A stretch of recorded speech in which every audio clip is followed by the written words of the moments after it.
Alô pessoal, sejam todos muito bem-vindos a mais um vídeo do Clube FII. E hoje a gente vai falar sobre o fundo BTG Pactual Crédito Imobiliário. É um fundo de CRI, bem mais recente do que o FXC, que é antiquíssimo, e, diferente do seu irmão mais velho, ele não opera em papéis como multipropriedades, financiamentos imobiliários, nem nada desse tipo. Ele sempre busca papéis com um perfil de risco maior, créditos corporativos e coisas semelhantes. Vamos dar uma olhada? Então, para a gente conhecer um pouquinho mais desse fundo, basta a gente vir aqui na página principal do Clube FII, digitar um pedacinho do código ou do nome do fundo e a gente já vai ter aqui a descrição mais geral dele, né?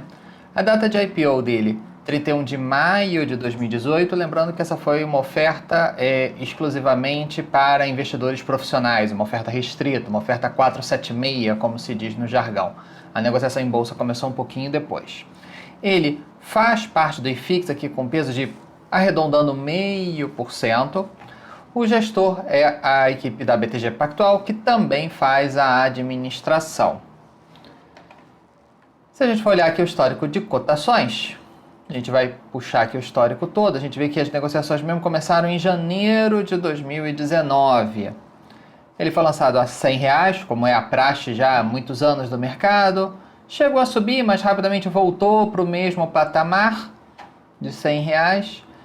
Começo de março, decretação de pandemia, etc., risco de aumento de juros, tudo mais, ele cai, vai a uma mínima ali de 77, se recupera parcialmente, sobe um pouquinho, cai um pouquinho e hoje, nos últimos dias aí, desde a virada de 2021, vem girando ao redor de 80 e muitos reais, digamos assim. Hoje, cotação dele, 88,43 no momento que a gente grava esse vídeo.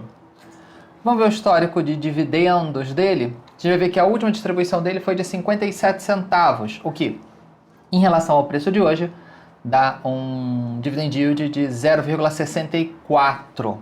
E olhando os últimos 12 meses, ele distribuiu 5,46, o que, em relação ao valor de cota de hoje, do momento que a gente grava esse vídeo, dá um dividend yield de 6,18.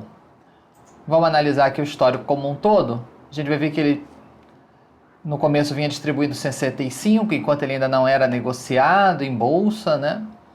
Caiu um pouquinho para 58, subiu para 70, cai um pouquinho, vai a 58, dá uma recuperada. Em comecinho de abril dá uma queda importante, vai para 40, depois chega a cair para 25 e daí para frente só vem melhorando, só vem subindo e a última distribuição foi 57. Então a gente vê uma certa variação de rendimentos, o que é comum em fundos de CRI. Isso é um comportamento da maioria dos fundos. Momentos de distribuições mais altas, momentos de distribuições mais baixas. Olhando o valor patrimonial, a gente vai ver que o valor patrimonial da cota está em R$ 97,04, ou seja, no momento, com esse preço de negociação, ele está sendo negociado a um desconto de praticamente 9%, né? Uma relação preço-valor patrimonial de 0,91 ou 91%, como prefiram. Se a gente puxar aqui o histórico como um todo, a gente vê que ele vem basicamente nos últimos meses trabalhando sempre com algum deságio ali de 10%, um pouquinho mais, um pouquinho menos. Dezembro fechou com 13%, a gente ainda não tem o valor patrimonial de janeiro, né? A gente está trabalhando com o de dezembro ainda não foi divulgado, de janeiro. Até o começo da pandemia ele vinha negociando com algum ágio, mas desde então praticamente só vem negociando com desconto, né? Ele está descontado perante seu valor patrimonial. Olhando a quantidade de cotistas, a gente vê que hoje ele tem 7.500 cotistas. Quando ele foi para a bolsa, né, ele estava mais ou menos com essa mesma quantidade. Chegou a cair, começo de pandemia, receios e tudo mais. Depois ele veio recuperando devagarzinho e hoje está aí com 7.500 praticamente cotistas. Se a gente analisar a liquidez, a gente vai ver aqui tanta informação já de fevereiro, no momento que a gente grava esse vídeo, quanto de janeiro, último mês fechado. Em fevereiro, até o momento que a gente grava esse vídeo, um volume de R$ 615 mil de negociação por dia. Em janeiro, um pouquinho abaixo, 573, praticamente o mesmo valor, né? Se a gente olhar aqui então, janeiro com uma média de 570, dezembro com 613, 423, 692. Então, basicamente, vamos dizer assim, desde julho de 2020, vem negociando com uma média aí de 500, chegando uma vez aqui a 320, mas basicamente 500, 600 mil reais por dia. Em quantidade de negócios, vamos talvez excluir esse aqui que está bem fora da média, mas a gente vê 5, 7, 8, 9 mil negócios por mês, o que se a gente quebrar por dia, vamos supor aí 20, 21 dias úteis por mês, a gente então chega a uma média de 450 negócios dia. Não é uma liquidez enorme, mas é uma boa liquidez, principalmente considerando que é um fundo novo, que começou em mãos de institucionais, então um fundo que, pelo seu histórico, até que tem uma liquidez, vamos chamar de ok. Só realmente assim, alguém que vai entrar com uma posição muito grande que pode ter alguma dificuldade de entrar, fora isso, dá para entrar com alguma tranquilidade, digamos assim. Vamos olhar aqui então o último relatório dele, saiu agora no finzinho de janeiro. Aqui no caso o relatório então que saiu com janeiro, com as informações então até dezembro. Aqui vem como mesmo resumo das informações do patrimônio líquido, valor patrimonial da cota, número de cotistas, a taxa de administração e gestão somadas dá 1% ao ano.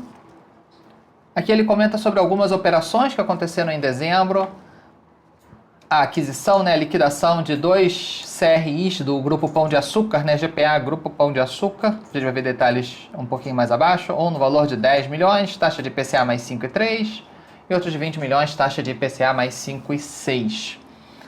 Também houve o resgate de 2 CRIs, ou seja, os devedores quitaram antecipadamente esses CRIs.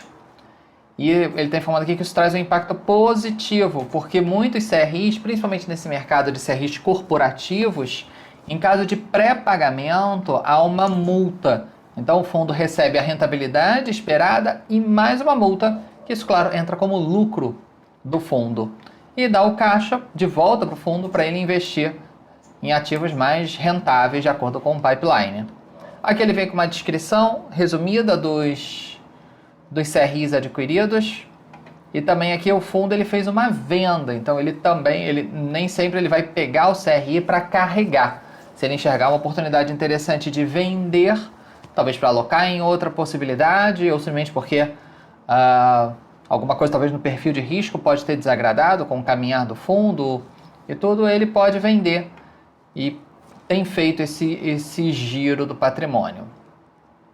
Aqui ele comenta que o fundo está com caixa reduzido, porque ele está quase totalmente alocado, e a gestora está ainda estruturando e analisando novas operações, então a gente pode até imaginar aqui como um guidance de uma eventual segunda emissão aí recente, assim, num curto prazo para o fundo. Aqui vem então as receitas e despesas. A gente pode ver que na maioria dos meses o fundo distribui todo o lucro. Aqui ele até fez um pequeno caixa, mas também aqui já queimou esse caixa, aqui queimou mais um pouquinho. Então, aqui ele distribuiu menos realmente porque o retorno foi menor, o lucro foi menor. Aqui teve até um lucro grande, mas travou um pouquinho para tentar linearizar um pouco. Aqui ele mostra então a composição do resultado, o que é resultado do CRI, o que é resultado da renda fixa, o que teve de despesas, e o fundo também aloca uma pequena participação em FIIs, em fundos imobiliários, então tem aqui uma linhazinha preta aqui bem fininha. Aqui ele comenta sobre a distribuição, a última foi 7,4% ao ano sobre o preço de fechamento, que dá quase 400% do DI. Aqui ele mostra o portfólio, então o fundo praticamente todo alocado em CRIs, 92%, 3% aqui em outros fundos imobiliários e 5% em renda fixa. Claro, conforme os CRIs vão quitando, isso entra na renda fixa e abre espaço para o gestor adquirir novos papéis, né, para a carteira. Aqui ele mostra o mercado, né, a negociação em bolsa que a gente já tinha visto. Aqui ele coloca então os 10 maiores CRIs e o percentual sobre a carteira de CRIs. Então o maior JGP com 16%, um CRI de shoppings com 14%, HBR Multiativos, BRF Fortaleza e por aí vai. Então ele tem alguns CRIs sim com participação mais significativa, até porque a quantidade de CRIs na carteira é menor do que, por exemplo, o FXC, que é outro fundo de CRIs da BTG. Aqui ele mostra os indexadores. Então, o maior indexador é o IPCA, ocupando 55% da carteira, com uma taxa de 5,80%. Em segundo lugar, o DI, com 40%, numa taxa de DI mais 2,2%, vamos arredondar. E um pedacinho aqui de IGPM e IGPM mais 8,3%. Sobre o prazo médio, boa parte da carteira, 63% com um prazo médio, uma duration, né, como se chama no jargão, entre 4 e 7 anos. CRIs corporativos realmente tem uma tendência de um prazo um pouco mais alongado do que um CRI pulverizado, por exemplo, que vai estar muito nessa faixa aqui de menos de 2 e 2 a 4. E todos os CRIs com rating AAA. Tá? Então isso aqui é bastante importante, a parte da estratégia do fundo, buscar esses papéis com melhor perfil de risco. E aqui a gente vê a descrição então de todos eles, mencionando a participação no patrimônio líquido, qual é o volume, quem é o agente fiduciário, a securitizadora, o código, esse código que às vezes é legal que a gente vê outros CRIs que também são sócios dele nessa mesma operação, quais são as garantias, qual é a taxa, a duration e uma coisa que muitos fundos CRI não colocam, qual é a participação desse fundo nesse CRI. Então, por exemplo, ele tem 100% desse CRI, é uma operação exclusiva dele. Então, ele tem todo o controle para, eventualmente, se o devedor quiser renegociar uma garantia ou não, antecipar uma execução ou não, mudar alguma cláusula, alongar um prazo, etc. O fundo tem todo o controle. Ele tem alguns fundos com essa característica, não são todos. Aqui, por exemplo, ele tem 22,5% do CRI, é uma participação relevante, sem dúvida, porém ele não tem o controle da Assembleia. E a gente vai ver também, por exemplo, esse CRI, ele foi o que financiou a compra de alguns shoppings que foram vendidos pelo VISC, o Vinci Shopping Center, o VISC 11, e quem comprou foi o BTG Malls, o BTML. Então o BTML comprou a prazo, está pagando a prazo, só que o VISC recebeu à vista, porque esse fundo aqui financiou essa operação. Então a gente vai ver algumas operações dessa onde esse fundo entra financiando algumas operações de outros fundos imobiliários também. Aqui, mais uma operação. A gente pode ver aqui também outro de participação, né, de participação total do fundo. Então, ele é dono de 100% dessa operação. A gente vê que em vários a participação é sempre mais significativa, uma participação maior, né, 20%, 25%, 40%. Que tem todas as descrições, mais um de participação exclusiva do fundo, mais um aqui de um shopping no Rio de Janeiro, do lado do aeroporto Santos Dumont. Aqui duas operações do Pão de Açúcar, Iguatemi Fortaleza. Aqui tudo a gente pode ver quais são as garantias que foram dadas, alguns comentários, por exemplo, algumas coisas mais subjetivas ou alguns detalhes da estruturação. De novo aqui uma operação exclusiva, CRI da Vitacom. Esse imóvel também é detido por um fundo da VISC, que é o Vino Offices. Então também ele entrou nessa operação, financiando essa operação. E aqui a gente pode ver então todos os detalhes de cada um dos papéis. Esse fundo ele descreve todos, ele não descreve só os mais relevantes. E aqui também mais ligado a fundos imobiliários. Esse imóvel parte dele foi adquirido pelo VILG, né, o Vinci Logística. Então também esse fundo participando de mais uma operação aqui perto do aeroporto de Guarulhos, ali na Ayrton Senna. E aqui a gente vê então as descrições da carteira, né? Um tabelão, digamos assim, com os CRIs que fazem parte, qual é a série, emissor, o devedor, a taxa da emissão, a taxa ponderada, porque o fundo pode ter adquirido depois da emissão, então ele pode ter adquirido com um ágio ou um deságio, então esse aqui seria a taxa na carteira, digamos assim. Qual é o indicador? Qual é a duration? O valor de mercado dessa operação e o quanto ele está concentrado no portfólio total do fundo.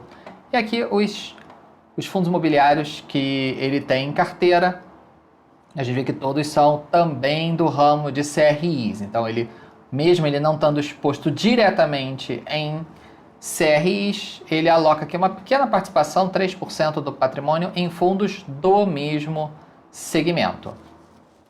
Então, pessoal, gostaram de conhecer um pouquinho mais sobre esse fundo? Talvez uma pergunta que fique olhando o histórico, o BTCR tem menos trocas de carteira, menos giros de carteira do que o FXC. Isso acontece exatamente pelo perfil dele. Como a gente viu, o BTCR tem papéis com uma duration mais longa, um prazo de retorno mais demorado. Então, não entra tanto dinheiro no caixa para ele poder alocar em outras operações.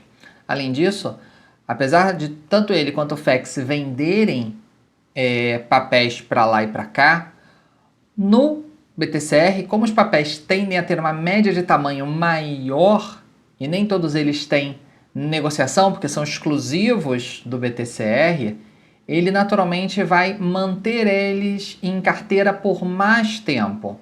É natural. Já o fundo como o FEX tem papéis com menor participação. Então, vende um pouquinho ali, compra um pouquinho lá, pronto, já acabou, já zerou a posição. Então, por isso que a gente vai ver esse fundo com um perfil mais alongado, mantendo as operações por mais tempo em carteira. Tá bom, pessoal? Espero que tenham gostado. Um forte abraço e até a próxima. Tchau, tchau!